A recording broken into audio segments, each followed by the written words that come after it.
Hello guys, Fuzz here, welcome back to Final Fantasy VIII, and we've actually done everything we need to do now in terms of all the bosses, the story bosses in Ultima Castle in order to reach the final part of that dungeon. There's one more optional boss yet, which some of you who've played the game before will know quite famously, and no, I've not attempted to kill him yet. We still need to do further preparations for that. I won't say much more now because I don't want to spoil the surprise, but we'll certainly talk about it when the time is right. For today, the first thing we're going to do is go and find the Ragnarok, since we want to be able to fly around the world map once again. And then we're going to undertake some optional content as well. So make sure that Squall, or whoever your party member is that has the strength setup of Guardian Forces, has encounter non-equipped. Just a quick rundown once more on how you should have your character set up, because they should have the endgame set up now in terms of who has what Guardian Force. So your strength based character, which should be one of the men, so Irvine, Zell or Squall, should have these Guardian Forces: Shiva, Diablos, Pandemonium, Alexander and Cactuar. You'll have to teach one of these Guardian Forces the strength plus 60% ability, but you will want to do that, so make sure you do. And then for your defensive character, you're going to want to use either Zell, Quistis or Irvine. And they should have Brothers, Carbuncle, Leviathan, Doomtrain, Tombury and Eden. This is the best way to set the Guardian Forces up as well, because they can actually interfere with one another's compatibility if you set them up incorrectly. And then for your magic character, which is either going to be Selphie or Rinoa, you're going to want to have Quetzalcoatl, Ifrit, Siren, Kerberos and Bahamut. And with that done, we should be ready to make our manoeuvre and try and find the Ragnarok. So I'll just go ahead here and throw a tent on our team. Not that we're going to need it, but I don't like to see them at low health. So from the entrance to Ultima Castle here, head back down towards the chain. And we can see we have this bunch of portals. We're going to be using the middle portal. So jump across onto the platform and that will bring us through back onto the world map. But it'll bring us kind of like in the middle of nowhere. Now this red flashing dot, that's the Ragnarok.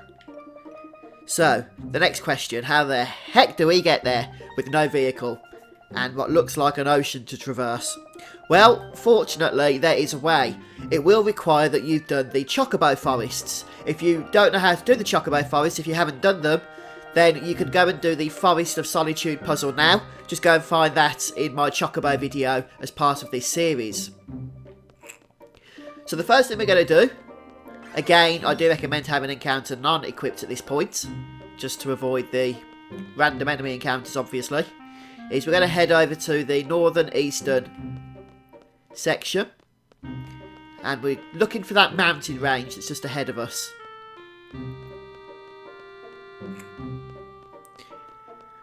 So it's quite hidden out the way, the Forest of Solitude, but then I guess it's in the name, isn't it? We can actually make our way around this mountain range here, and here it is. So long as you've done the puzzle, then you can jump on the Chocobo here. And as I said, if you haven't done the puzzle, don't worry. You could solve it here and now. It's not going to stop you from doing that just because we're later on in the game.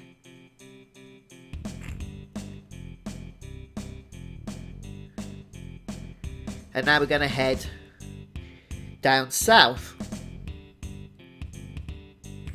The Chocobo has the ability to traverse over light shallow waters.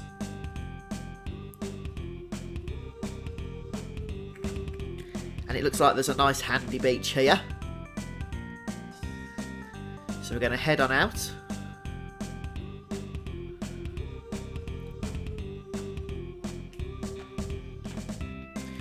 And we need to make our way to the other side of this continent here.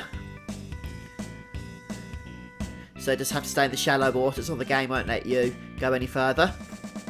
And now we're technically on the continent with the Ragnarok. So we basically now just have to follow it all the way around to the desert area. So it is At times it's a little bit tricky not to get lost. Especially because some of the way the world map's displayed, the area, it can be a bit frustrating trying to see how you get through, you know, specific gaps and stuff. So we're heading to the same place that we farmed the cactuars earlier on in the desert. So through this mountain range here.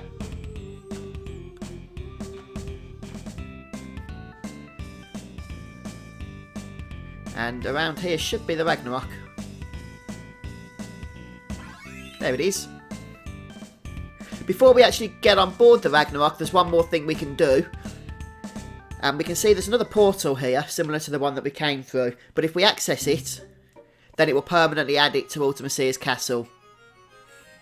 So we can fast travel back to that same area if we so forth want to.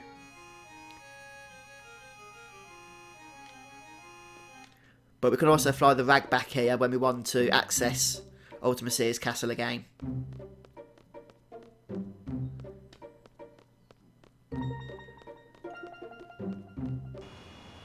And we have our wings back. There we go. You see, that wasn't too bad, was it? We got through it together. I do think that Final Fantasy VIII probably has one of the best looking airships out of all the Final Fantasy games, in all honesty. I do really like it. Especially with the claws and that you see in the cinematics. It's almost organic, isn't it, in its design. Very impressive.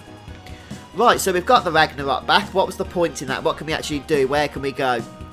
Well, a couple of things to note is, first of all, what we can do on the Ragnarok itself. When we're bored, we get a little bit of a scene with Zoo. If you've done the CC group quest earlier on, hopefully you have. If not, I think it's too late to do it now.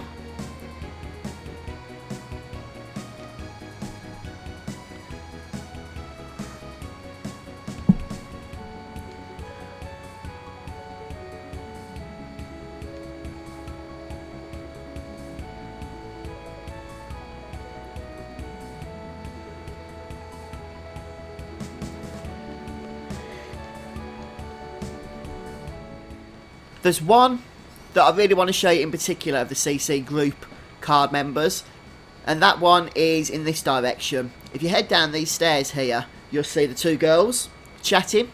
They're like twins or something, and they both give you the same dialogue, but the one you really want to speak to is this one on the left, because she can play any rare card apart from Poo Poo, who can't be recollected, so don't lose him. Any rare card in the game that's not in your inventory, and she has a high chance of playing a rare card. So what you can do is literally refine a rare card into its awesome, you know, materials, and then play this girl, and she'll give you another copy of that rare card, and you can refine it. She'll play it again as many times as you like, so you can get some of the game's strongest items and magics by playing this girl here. This is really the true reward for doing the CC group quest, and why when we reached it earlier on disc 2 I think it was, maybe disc 3, I can't remember, whatever it was, I highly recommended that you stuck with me and did that quest, because you now have access to the game's most powerful items, and as many of them as you want, some of which can only be collected otherwise by many hours of hard farming. So, that's the first thing that I want to show you. Make a note of this girl, because you're going to need to use her, really, to, you know, get those cards. Some other things that I should probably point out at this stage as well, is that, as I said before, we actually went to Ultima Castle. A lot of areas are now blocked off, you can't access them. You can still access the Tomb of the Unknown King. You can access the Fire Cavern, the Chocobo Forests, as you saw, the Central Ruins, and the Deep Sea Research Centre. You can also access Tears Point, the Crash Site, and Trapea Canyon. And as far as I'm aware, all the enemy encounters in those areas are just the same. In terms of Odin, some people have been wondering why it is I still haven't collected Odin from the Central Ruins, and apologies, I've got a bit of a blocked nose, that's probably coming through in how I'm speaking. But Odin has a chance of spawning at the start of every fight and will one-shot your enemies. So if you're trying to mug creatures or farming through mugging, then he can actually be more of a hindrance than a help, in all honesty. So we are going to get Odin, but we're going to do all our farming first before we do that. What else? Oh yeah, I suppose I should show you where you can get experience now. As long as you give your characters all the bonus abilities so that they increase their stats when they level up, it's now safe to level them up. Okay? They'll actually boost in power over how the monsters level because of those bonus abilities. So I will show you where to do that. I'm just going to spend a little bit of time myself first farming some rare cards. So as you're farming rare cards, there's some things you'll want to know what they actually transfer into. So 3 stars, which you can get from card modding Scroll's card, gives you the expend ×3 ability, which, you know, is quite nice. Eden actually is able to learn that one, so just bear that in mind. Diamond armors are pretty useless. Adia can give you 3 royal crowns. Remember, of course, that if you do refine these cards, then just play that person again that I showed you, the diamond player, and you'll be able to get that card back pretty quickly, it's got to be said. Where were we? Oh yeah, so the 3 royal crowns you get for this one. What does a royal crown do? That teaches a GF the magic plus 60% ability, and the magic armlet teaches a GF the spirit plus 60% ability, and the hyperista's strength plus 60% ability.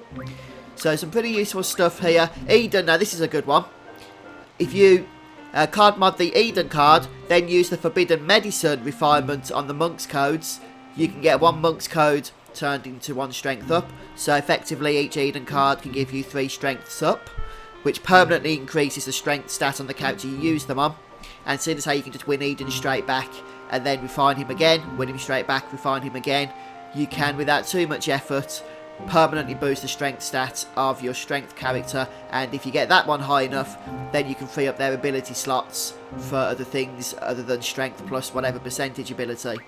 So for example, my Scroll at the moment has maximum strength with ultimate equipped, and he only has to have strength plus 40%. And even though I've got strength plus 60% and strength plus 20%, I can effectively use amnesia greens to remove those from the Guardian forces in order to give them better stuff. Strength plus 20% is not quite enough at the moment, but if I keep boosting him up with strength up items, then eventually we won't need to use this ability slot at all for a strength thing, and then we can stick something else on there as well, which is pretty awesome. A couple of other things I should mention as well is that you can refine Carbuncle into Glow Curtains, which teaches the Guardian Force Auto Reflect, and Moon Curtains teach Guardian Forces Auto Shell, which is also a nice ability. And you can also get Steel Curtains from Minotaur cards, but there's a slight extra step for that. Where's the Minotaur card? There it is. If you refine one into 10 adamantines, collect another, refine that into another 10 adamantines, so you have 20. You can then refine those 20 adamantines into a steel curtain, which gives a Guardian Force the auto protect ability. And seeing as how only one character at the moment will have auto protect, you can do far worse than getting a couple more of those. So you can also turn 10 adamantine into 2 vitality ups, boost up your physical defense, which is obviously useful. Or you can, what else can you do? Oh yeah, Irvine's card. You can turn Irvine's card into 3 rocket engines, and 15 rocket engines will give you 3 speed ups as well. And for an easy way to boost your hit points, Ward's card turns into 3 Gaia's rings. Each Gaia ring turns into a hit point up item also. So lots of good stuff there. You can, of course, continue to collect the high level magics from your refinements. The one that might be a little bit tricky is Ultima, especially now that the draw points is no longer available over at the Icy Place Shumi Village. But if you get a few Ultima cards, then they can turn into Ultima Stones. Ultima Weapon cards and Ultima Stones can turn straight into Ultima Magic. Something else you should note as well is that if you can get 100 Tri-Face cards, which would take some farming in all honesty, then you can turn that into 100 Curse Spikes, which will give you the ability to refine the 100 Curse Spikes into the highly coveted Dark Matter using the tool refinement. And Dark Matter can be refined into multiple things. If you use tool refinement, you can eventually get that into, first of all, into a Shaman Stone, and then with Eden's GF Able Medicine Refinement, so Ability Medicine Refinement, you can actually turn that into a Rosetta Stone. Although I don't think there's any need to get any more Rosetta Stones, despite the fact they're super rare, because all 3 of our characters should now have ability ×4 anyhow.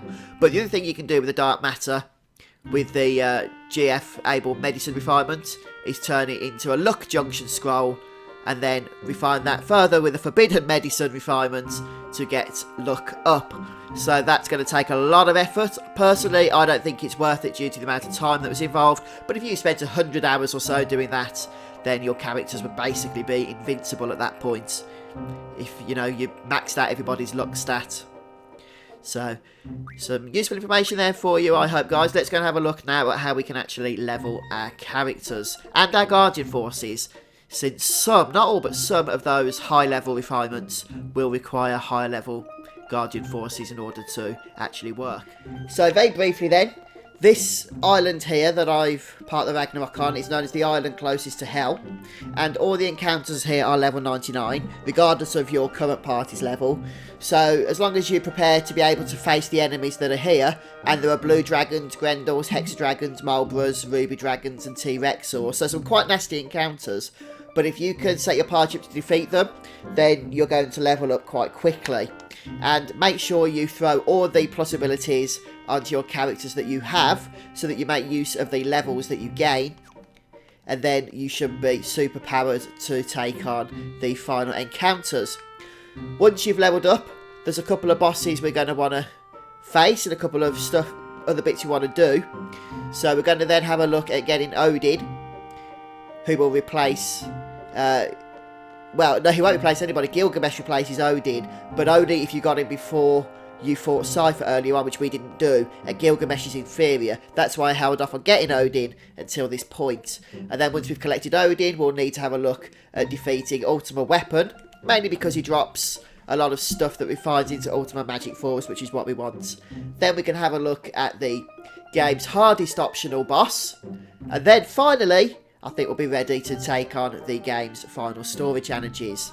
So, I'm going to spend some time leveling, and I'll see you on the other side. Right, my 3 main characters are now level 100, as you can see. And my Guardian Forces are still on their levelling path. They actually take quite a little bit longer to level up, unfortunately. But Eden's now doing about 30,000 points of damage. And I've got Squall to strength of 255. And that's just with using Meteor Magic rather than Ultima. And he doesn't have to use any Strength Plus. So I managed to do that by levelling him up with the Strength bonus ability. On top of that, of course, I gave him some Strength Up items as well. But not too many. It was mostly just from levelling. And also Selphie as well has maximum strength, although she has to use Ultima, but no plus strength abilities. So now we're going to go and get Odin, which means we need to once again visit the Central Ruins. If you remember, this is where we previously collected the Tombury GF, and we could have collected Odin at the same time, but I recommended that you hold off on doing so that you don't get stuck with Gilgamesh. But now we can collect Odin without fear of that happening, which is good. So, as per usual, you're going to want Encounter None equipped at this point.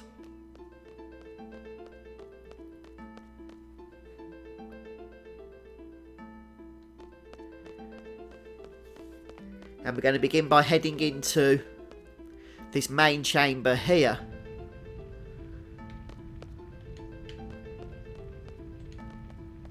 And if everybody comes up onto this lift, we can ride it up into the next section. And we can see there's a couple of ladders here. We're going to climb up the left one. So we do have to fight Odin and defeat him before this timer expires, as well as complete the puzzles in this area also, which is why I do recommend that Encounter None.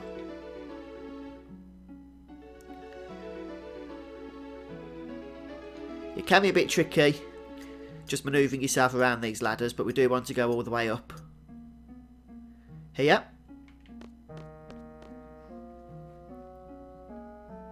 And we can see there's this strange device here which we're going to examine. And it kind of turns on this contraption here.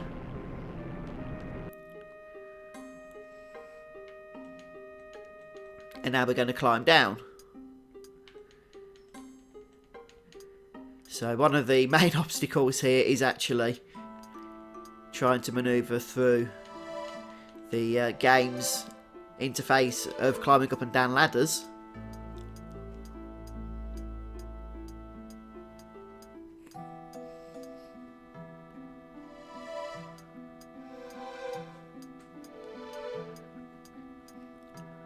And now we can see that this device here is also glowing, so we're going to examine it, which reveals the staircase to the right hand side here.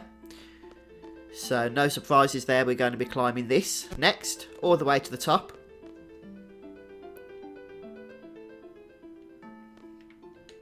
And there's another ladder here for us to climb, with a statue.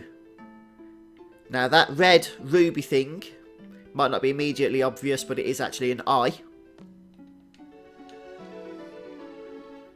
So we get the option to take out the left eye or leave it as it is. We're going to take it out.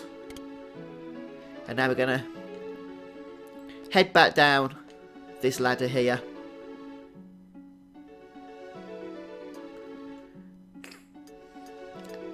And now we're going to head up these steps to the right hand side.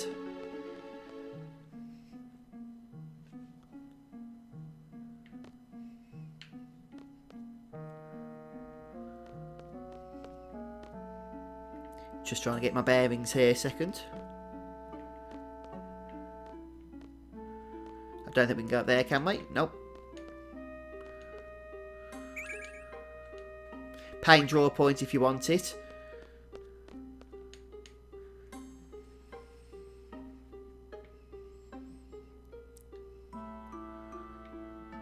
Okay, and in this statue, it's going to give us a code which we do need to make a note of, since it is a random code.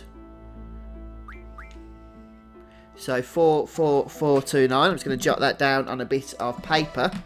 Won't be a moment. Once we've made a note of the code, we're going to take the eyes back out again. No surprise where they're going to be going. So we're going to head back down this ladder here. And then back down to the previous area.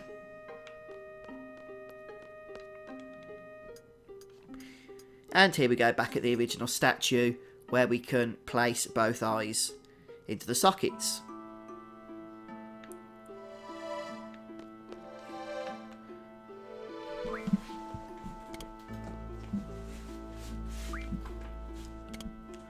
Then we just examine it again. We can see that there's some numbers appearing in the smoke here. That's our cue to put in the actual numbers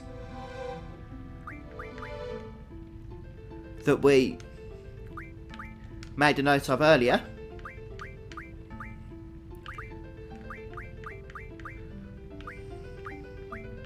So obviously put in your code, not mine.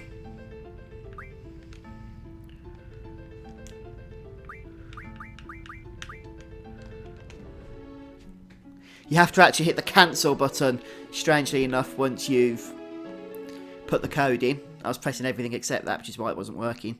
But before you head in, make sure you have the mug ability, since you can get a highly coveted luck. I think it's a luck Junction Scroll from this next fight. And if you're lacking triple magics, then you're one draw as well. And Odin is sitting here looking all imposing.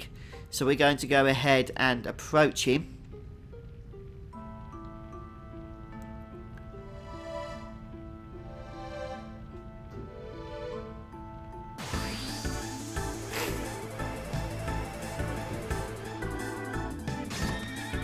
So this fight isn't particularly challenging. He only has about 30,000 hit points even at maximum level.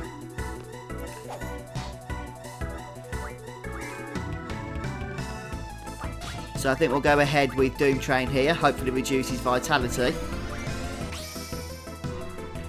And we can boost him, but we don't really need to because the damage isn't exactly what we're going for. Alternatively, you can just cast Meltdown, and that should also reduce vitality.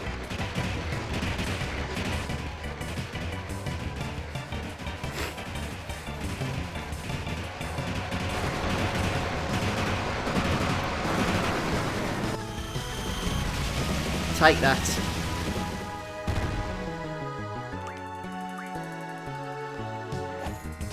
That's more like it. I do want to try and be a little bit careful here because I didn't want to kill this guy before mugging. But it looks like he's going down, sadly. There we go, we got the Luck Junction Scroll. We did it! Which means now it's just a case of finishing him off. With our high speed stats, Odin won't get many attacks in, even with his 6-legged horse there. And you do get Odin's card as well. As well as, of course, the actual reward of collecting Odin as a Guardian Force, which we've just done. Now, he doesn't work like other Guardian Forces. You can't actually access him from the Guardian Force menu. Odin basically appears when and where he wants in battle. Okay, randomly, so not every battle, he just might appear in some battles. But when he does appear, he one-shots the entire enemy team. So one of the other reasons I recommended getting him last, or close to being last, was because sometimes when you want to mug an enemy, Odin can have a habit of appearing at the wrong time and killing that enemy. But hopefully by this point you've done the vast majority of your farming anyway. If you did get Odin replaced with Gilgamesh because you collected Odin when I told you not to, then Gilgamesh does also have a one-shot ability, but he only has a 25% chance of casting it. He also has a chance of casting some weaker abilities, including one very poor ability that only does 1 damage.